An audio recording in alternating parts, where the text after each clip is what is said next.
que é interceder pelo departamento infantil.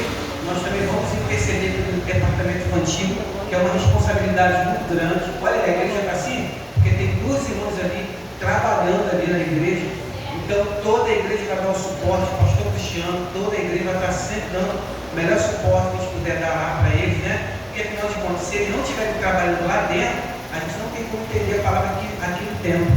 Então parabéns para essas irmãs, a missionária que está ali, a missionária Daniele e a diaconisa Renata, que estão ali segurando ali as nossas crianças, dando ali um pouquinho de paz para elas, né? A gente vai estar investindo nisso daí, tá?